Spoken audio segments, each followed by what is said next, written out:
My background is in engineering, so I'm a tech fanatic. I'm the one waiting in line at the Apple Store when the new iPhone comes out, so I really have an affinity for it.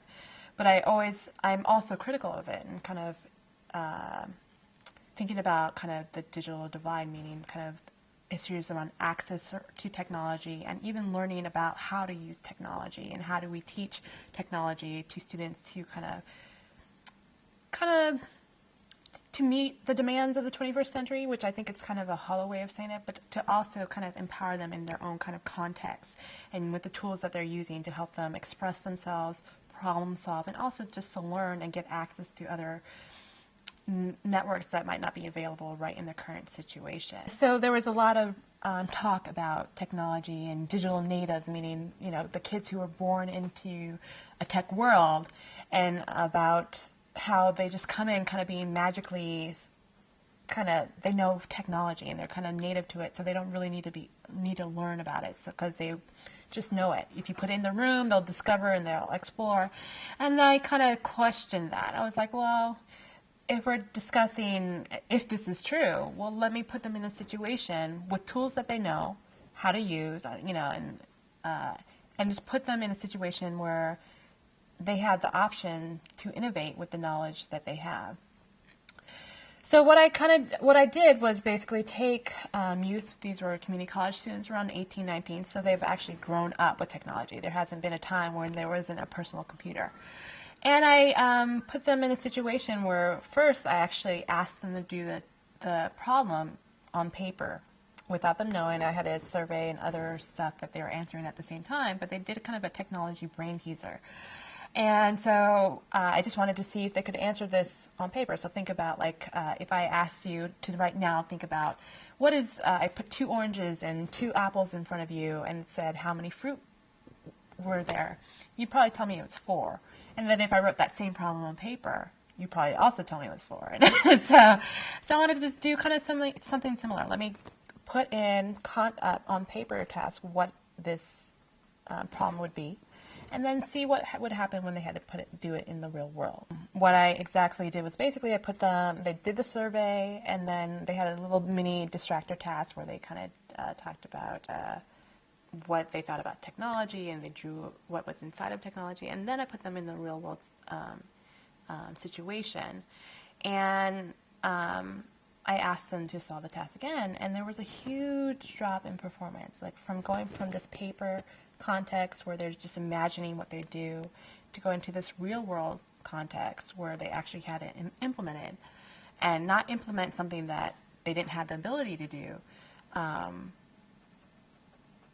They changed. It was a huge roadblock, and it's something that we don't really think of. We talk a lot about hands-on learning, and really about, once people are in the environment, they're more contextual, and they can actually do a lot of the stuff that we say they can. It's harder to go from concrete, meaning the real world, to the abstract. So think about a math problem where you're trying to think about shopping, which one should I buy, and we kind of figure out that real quickly. But if you have it in a problem-solving task on paper, we tend not to do as well.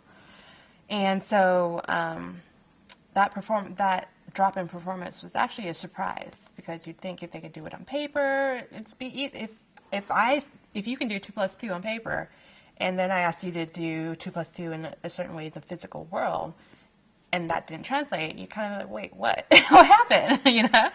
So it's really shocking, and it's really kind of one of those things where people could answer it on paper, so they were creative enough. They had the knowledge, but something in the environment was kind of blocking that decision, that activation of that knowledge. And so the people who were successful, the one thing I noticed was that they would actually explore.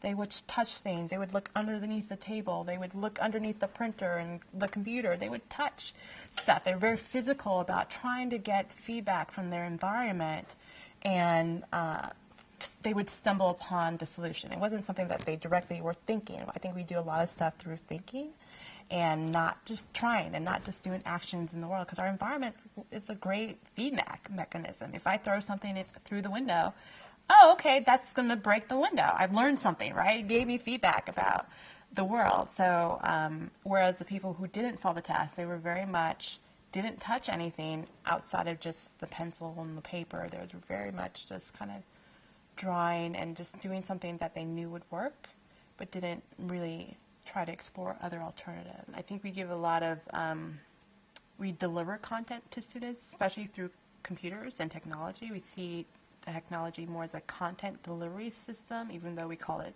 a tool, versus a kind of, first as a tool where you're negotiating how you're going to use this in your particular situation. And so I think students need practice dealing with ambiguity and dealing with transforming technology and systems of technology into a way of supporting their needs and goals. And so I think it's more of a curricular thing. How can we insert that ambiguity where students have to kind of grapple with it and think of stuff in atypical ways where they can't rely on routines, and then also see other people who do it as well and be like, oh, I didn't think I could do that. Having examples of stuff and actually trying out those examples. Because a lot of people will say, oh, those people do it. And some of the people recognize that other people could do other things, but it wasn't really, I can't do that because, I'm not a tech person, or I'm not, I don't want to break it, or I don't know what I'm doing. They have self-narratives, which I think, when we're in times of stress, we innovate a lot. So let's make it a kind of a common thing. My goal is to start looking at the pedagogy around teaching people to be explorers and beyond just kind of just creativity, but in the sense of being smart innovators, because you can innovate and innovate and innovate and never get anywhere, right? So what does it mean to do smart innovation, and how do you capitalize on ambiguity in the ways that are both small and big, right? So it doesn't have to be, I designed the iPhone. It could be like, oh, this would be a novel workaround to getting this particular task done. And it's cheap and affordable. Or this is another way to look at the situation and allow people to do X, Y, and Z. So it's one of those things I get to finally put things in practice. Now I've asked the question, let's see if I can figure out some solutions to implementing an exploration disposition in schools. So.